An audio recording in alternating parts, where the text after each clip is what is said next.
A good Erev Shabbos, Parshat Ki Tisa. Welcome back to Parnasa on the Parsha. We'd like to welcome our Torah Anytime listeners and other listeners around the world. So in this week's Parsha, we're told a very fascinating experience that happens to Moshe Rabbeinu. 𝗀𝗃𝗧 says, when we're speaking about the Machatzis HaShekel, he says to Moshe Rabbeinu, 𝗧h𝗦, this is that which Bnei Yisrael are going to give. And Rashi points out, quoting the Midrashim, that what says 𝗧h𝗦, that this is what they're going to give, is that Moshe Rabbeinu had a difficult time understanding what exactly was this Machatzis HaShekel, until the point came that Hashem 𝗀𝗘𝗧 𝗪𝗏𝗪 shel 𝗧, that HaKadosh Baruch Hu showed him a vision of this matbea, this coin of fire. And then Moshe Rabbeinu understood and said, 𝗀𝗙𝗃. Now the question is asked, I'm sure it's asked by many, but I once read 𝗬𝗪 Torah from 𝗀𝗪𝗓 that he brought down from Rav Zalman Sorotzkin. Beautiful, life-changing pshat. What was this difficulty that Moshe Rabbeinu had? We know that this is not the first time that Moshe Rabbeinu had a difficulty in understanding something Hashem told him. When it came to the menorah, we're told as well that it was difficult for Moshe Rabbeinu to understand how the menorah exactly was going to work. Right? In the Mefarshim, we see explain over there, how could it be to create this menorah from one block of gold? And HaKadosh Baruch Hu showed it to him. But what was the complication over here of understanding what a matbea, what a coin is going to look like?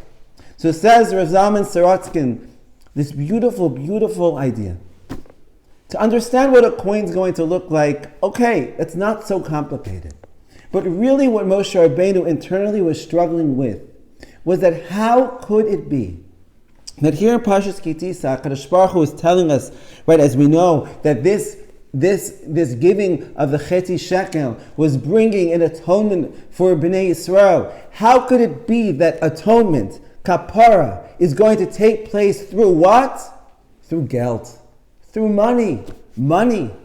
Something, right, gashmi, something which we know can bring people to be involved in Averis. The Yidden had just been involved, right, the 𝗀𝗃𝗧. And Moshe Rabbeinu struggled with understanding how could it be that kapara and spiritual cleansing and closeness to HaKadosh Baruch Hu is going to take place through money.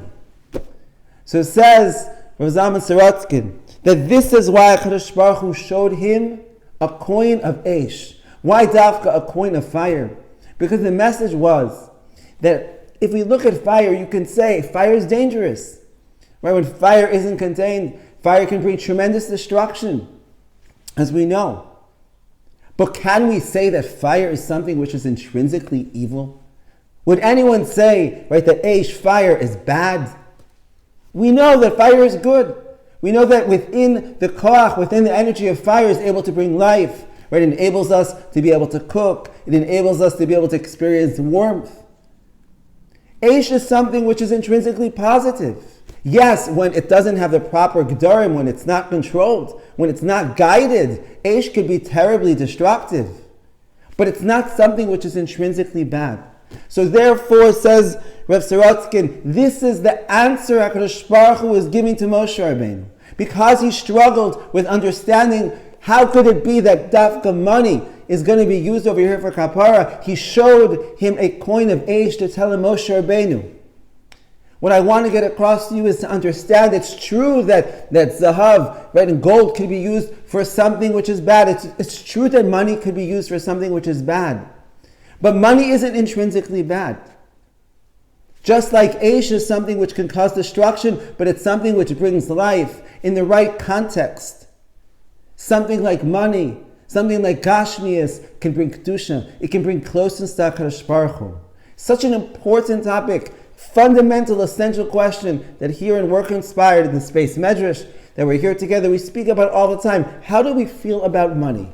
How do we feel when we hold money? We gave a podcast about it a number of months ago. B'ezras Hashem, after Pesach, in the global Chabura, we're going to have the opportunity for those that join us to be able to really understand this in depth.